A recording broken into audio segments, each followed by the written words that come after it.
Here's your First Warn Weather Forecast First, sponsored by Anderson Collision Center. Visit driveanderson.com. It's a warm and windy day across the state line today. Temperatures have made their way into the upper 70s, and we briefly touched 80 degrees at the Rockton Airport, which broke a record high for today's date. We're still in the upper 70s now across the board. 79 in Rockford, 78 in Freeport and Rochelle, 76 the current temperature in DeKalb, 77 up in Janesville. We also maintain a clear sky, at least at the moment. We'll have a little bit of cloud cover that drifts through the area overnight tonight, but we will remain solidly within the warm sector, that warm front well to our north. As a result, our temperature will not drop at all very far tonight, only making it back down to the upper 50s and mid 50s at the absolute lowest. As we head into tomorrow, that will set up another warm day, but temperature nearing the 70-degree mark will bring us some scattered rain chances, followed by some storms going into Sunday. I'll time those out for you coming up in your most trusted forecast a little later. A plea deal is reached for a suspect involved in a Rockford kidnapping. The charges that were dropped as part of the deal. Plus, local area leaders speak against a new state bill, the plan that could consolidate townships into counties. And a Rockton building receives a major financial boost, the $1 million grant going to the former Goldie Floberg Center. Live from WTVO 17, this is Eyewitness News at 5. Good evening, I'm Mimi Murphy. And I'm Wendell Edwards. Happy Friday. We thank you for being here. Tonight at 5, a plea deal is reached for a suspect in a kidnapping case. 44-year-old Alan Hawkins pleaded guilty to armed kidnapping in court this afternoon. All other charges, including attempted murder, have been dropped. In June of 2023, Winnebago County Sheriff's deputies say they found a man naked and severely beaten near Samuelson and Alpine Roads. The victim told police Hawkins had chased him out of a home on Nina Terrace with a shotgun. Authorities say Hawkins, along with 4 others, chased the victim before beating him and forcing him into a van. The group threatened to kill the victim before letting him go. The other 4 suspects in the case have already been sentenced. Connor Steffler pleaded guilty to armed kidnapping in December. He was sentenced to 10 years in prison.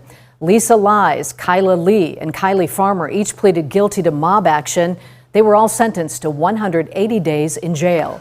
A Janesville man is set to spend several decades in prison for assaulting a child. 29-year-old Nelson Curtis Hunter pleaded guilty to repeated sexual assault of a child and possession of child pornography. He's been sentenced to 50 years in prison. He will be eligible for early release after 35 years. Police arrested him in January of 2024. Eyewitness News is committed to supporting survivors of sexual violence. We have a list of resources right here in our community. Just log on to our website, mystateline.com, and click on the State Line Strong tab.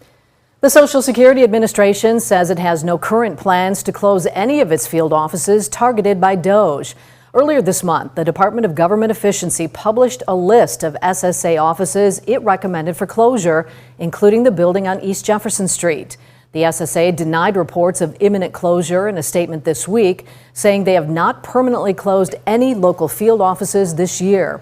SSA works closely with local congressional delegations before closing any office permanently.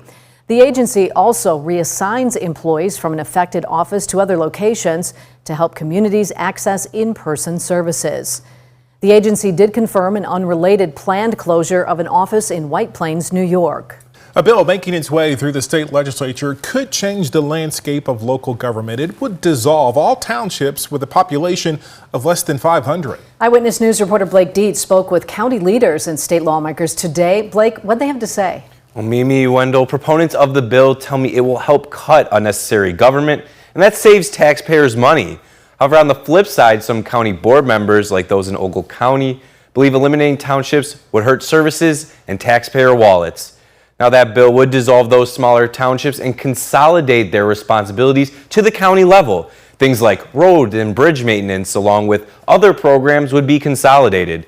Legislators in favor of the bill say it would streamline that government and save money. However, those county leaders that I spoke with believe the opposite. These go through, we're looking at possibility of only 2 townships surviving, or not being eliminated. That would be the one around Rochelle and one around Byron. Byron Township and Flag Township. And to have all the rest of them eliminated would be a sudden financial hardship for the county to be able to contend with it. Or we'd wind up with people not being able to get out of their driveways for quite a while when it snows. The bill is currently in the review process by the House's Rules Committee before being brought to a vote. Mimi. All right, thanks for that, Blake. What was a busy day for the Jubilee Center on Court Street? It partnered with Aetna Better Health for a pop-up resource health fair. Inside the center, Rockford residents could speak with employers at a job fair, access more information about housing, and pick up some free fruits and vegetables. It's one of dozens of events Aetna is holding throughout the state this month. Organizers say it takes everyone coming together to help those in need. Sometimes there are people in the community and they don't know where to go or what to do, and they're trying to meet certain needs and they're unable to access those needs. So by them being able to come to the resource fair, they're being able to find all those resources bundled together in one event. As I always say, it takes the community to help the community, so the more we come together, the more we can help. The Jubilee Center is operated by Shelter Care Ministries. Plans to renovate a Rockton building in disrepair receive a boost through a $1 million grant from the state. The former Goldie Floberg Center is being renovated into Getty Garden, a housing complex for seniors and disabled residents. The $1 million grant is from the state's affordable housing program. The project previously received $12 million from a separate state grant. Right now, there is a strong need for affordable housing in Rockton. The village's Dagnolo Garden Apartments currently has several hundred people on a waiting list. So it's exciting for us because otherwise it would have just continued to be distressed and fall into disrepair and would be, very expensive to even take down. And so it helps us preserve a piece of Rockton history. The Getty Garden renovations are scheduled to be completed by this time next year. 3 local organizations came together today to throw a free event to honor those who served in Vietnam. Assisting Hands Rockford, Don Carter Lanes, and the Vietnam Veterans of America put together an afternoon of fun and camaraderie. Vietnam War veterans in attendance received free bowling and free lunch. One organizer believes, though, events like today, just a great chance for veterans just to meet each other. A big portion of our clients are veterans, so we encourage our own clients to come out for the day, even if they aren't able to bowl or don't want to bowl, but just to come and meet other veterans and have a fun afternoon that is free to them. So they get a free lunch, they get free bowling, and it's a good day. Tomorrow is Vietnam War Veterans Day. Fentanyl continues to impact lives and communities throughout the country. Tune in tonight for The Next Generation Breaking Fentanyl's Grip. The special will reflect on how lives are changing and the healing happening as a result of the opioid crisis. It airs tonight at 7 right here on WTVO 17. As a side note, due to the special, Shark Tank is being pushed back in tonight's programming. That will air just after midnight at 12:07. The Trump administration calling out judges for recent rulings. When we return, the proposed legislation aimed at limiting those judges' powers. And tonight at 6, a trip to meet with one of Illinois' largest trading partners, Governor Pritzker's planned visit to Mexico. Our high temperature today reached 80 degrees at the Rockford Airport, breaking a record for today's date. Previous record 79 degrees set back in 1910. How long that warmth could stick around as we head into the weekend, and if it will bring us any rain and storm chances, coming up in just a few minutes. You're watching Eyewitness News, your home team, with Mimi Murphy, Wendell Edwards, Sports Director Scott Leber, and meteorologist Jordan Wolf. The president and his administration calling out judges for some recent rulings. But new legislation aims to limit the reach of some of those decisions. Jesse Tenor reports on GOP efforts to rein in these judges. Courtrooms are the battleground for many of the Trump administration's actions in its first 100 days, and Republicans in Congress disagree with some of its losses. I do take exception to one single judge being able to issue a nationwide injunction to prevent the administration from moving forward. Mississippi Congressman Michael Guest points to one case in particular, where a federal judge ordered planes deporting hundreds of alleged Venezuelan gang members to return to the U.S. First of all, do not come to our country illegally. The Trump administration says the order came too late, and the arrestees are now prisoners in El Salvador. We can't let a judge say that he wants him. He didn't run for president. President Trump is asking the U.S. Supreme Court to lift the judge's block on deportation flights. If the Supreme Court were to make that decision, clearly we would honor that because of separation of powers. There is now a Republican push in Congress to limit the ability of lower court judges to issue injunctions with nationwide implications. That is a crucial first step, and so I would be supportive of that. The House plans to vote on the bill next week. I will vote no on that. It doesn't make any sense. Democrats like Oregon Congresswoman Suzanne Bonamici argue legislative actions like this violate the separation of powers. What the bill does would restrict judges from doing what is correct. Top House and Senate committees also plan to hold hearings on this topic next week. In Washington, I'm Jessie Tenor. Well, it got pretty warm here in the state line today. I think we hit a record high. And windy for us here at the station. But with those high temperatures and strong winds also mean a potential fire risk. Jordan Wolf will tell us more in his full forecast next. Now, your first warned weather forecast from meteorologist Jordan Wolf. It's a warm and windy day across the state line today. Our temperature in Rockford briefly made the 80-degree mark, breaking a record high for today's date. The previous record set back in 1910 of 79 degrees. That's where we currently sit at the Rockford Airport. 79 degrees there, 78 in Rochelle, 79 also in Sublette, 78 meanwhile in Freeport and out in Galena, 77 in Janesville and out in Woodstock. Our weather watcher Terry out in Genoa reporting a temperature of 78 degrees, 54 for a current dew point. That's southwest wind 30 miles per hour, and that wind really picking up for the last several hours into the early part of our evening. We've seen sustained winds pushing 30 or now 35 miles per hour. This is a measure of our sustained winds at the moment. 35 mile per hour sustained wind in Rochelle, 30 mile per hour wind in Rockford and in Freeport. All of those winds coming out of the south helping to draw in this warmer air mass that we now have in place. With that, we're also seeing lower humidity, that warmer air mass, but not quite as much of the moisture being drawn in with it. So our relative humidities have dropped throughout the day, and they're now sitting between 30 and 40%. That may allow for an elevated fire risk here into the evening as we maintain those low relative humidities and strong winds, along with some dry vegetation, especially for areas that didn't get any rain last night in the early hours of this morning.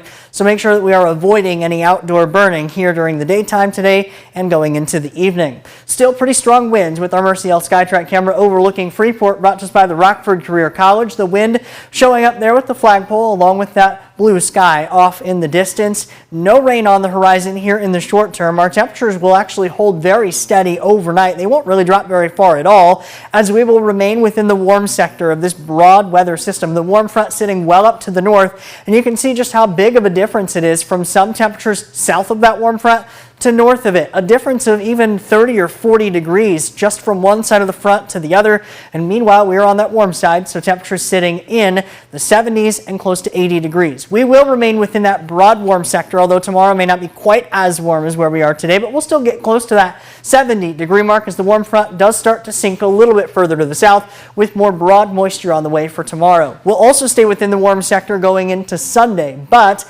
that comes with a strong weather system that will come through right during that time, and that may allow for the potential for some showers and maybe even some thunderstorms to develop. In the short term, we stay dry overnight tonight with that warm front well up to the north. Temperature as a result will only drop back into the mid and upper 50s for overnight lows tonight, even above our normal high temperatures for this time of year. Tomorrow we're back near that 70-degree mark, but with that broad moisture starting to work its way back in, we'll see a few scattered showers, maybe a rumble or two of thunder during the daytime hours, and the coverage of those likely increases as we get further and further into the afternoon and eventually into the evening. Going into Sunday, we could see a few showers and thunderstorms develop, particularly in the mid-morning to early afternoon window as that cold front starts to sweep through the area. On the back end of that system then, late Sunday going into Monday, we could see the potential for even some snow showers as that colder air really quickly begins to wrap in. As far as our severe threat is concerned, the highest of which is going to remain down to the south, where a level 3 out of 5 or an enhanced risk remains. Meanwhile, some areas in the state line underneath that level 2 out of 5 risk for Sunday. So keeping an eye on that narrow window, mid-morning to early afternoon potential for any strong to severe storms on Sunday. Colder air wraps in, brings our high temperature from the 60s to the 40s on Monday. We'll see a quick rebound as well. Another chance for storms as we head into the middle of next week. Jordan, thank you. Scott's in next with sports. The Ice Hogs will try to move closer to clinching a playoff berth tonight. And we'll hear from the hero of last night's Bull game, the guy who sank the winning half-court shot. Look. Now sports with sports director Scott Lever. The Ice Hogs' magic number for clinching a playoff berth is 11 points, and they'll try to knock that down these next 2 nights at the BMO. They'll host the Manitoba Moose tonight and tomorrow night. Manitoba is one of the teams trying to chase down the Hogs for that final playoff spot in the Central Division. The other one is Iowa. The Moose have lost their last 3 games. The Hogs will be trying to shake off that overtime loss Tuesday night to the Wolves. A couple injury notes. Joey Anderson will be out a couple weeks with a knee injury, but Brett Seney should return to action next week. All right, the Bulls, they're the talk of Chicago in the NBA today after their dramatic finish last night against the Lakers. Josh Giddey's half-court shot at the buzzer capped off an 18-point fourth-quarter comeback by the Bulls. Giddey's doing things we haven't seen from a Bulls player since Michael Jordan. Giddey's the first player since MJ to have a triple-double and sink a game-winning shot in the same game. Obviously, it was an exciting shot and moment, but yeah, I've seen a few different angles of it and all the different celebrations that went on after. So it was a fun moment. Obviously, I'm glad the shot went in, but there was a lot that led up to things before that shot to make that win possible. Well, top blow for the Fighting Illini. Standout freshman Juarez Johnson has entered the transfer portal. He averaged more than 8 points per game this season, along with 6.5 rebounds. His length was badly needed by the Illini inside. Rockford native Will Hill Jr. has also entered the portal. He was North Carolina State's leading scorer this season, averaging 11.5 points per game. Hill Jr. has already played at Southern Union Community College and Bowling Green in addition to NC State. He graduated from Rockford Christian in 2020. 3 key NIU Huskies have put their names in the portal, all guards. Quentin Jones was their leading scorer this season at 16 points per game. Corin McPherson averaged 12 points. And Kylan Nichols averaged 5 points per game. The Cubs are breathing a little easier after getting their first win last night in Arizona. 10-6 they beat the Diamondbacks. Ian Happ doubled and homered, and Miguel Amaya drove in 5 runs. Tonight the Cubs will send Jamison Tyone to the hill. The White Sox have the day off. That's sports. We'll be right back. A baby owl just a week old is doing okay after being rescued near Columbus, Ohio. I love this story. So the little guy was apparently knocked out of his nest by some high winds a few days ago. We've all felt the winds lately. So someone found him and called his local wildlife officer, who got in contact with the Ohio Bird Sanctuary. And so it re-nested the bird. And by the second night in its new home, a parent owl adopted it. I love that twist. The Ohio Bird Sanctuary says they take in about 500 injured or ill birds a year to rehabilitate and release back to the wild. Nice. Well, thankfully, we are going to see those winds calm, so no issues as far as owls falling out of trees as we go into tomorrow. But we do have a chance for some thunderstorms as we head towards Sunday and possibly wintry mix Sunday night and Monday. Thanks, Jordan. And thanks for joining us. See you at 6.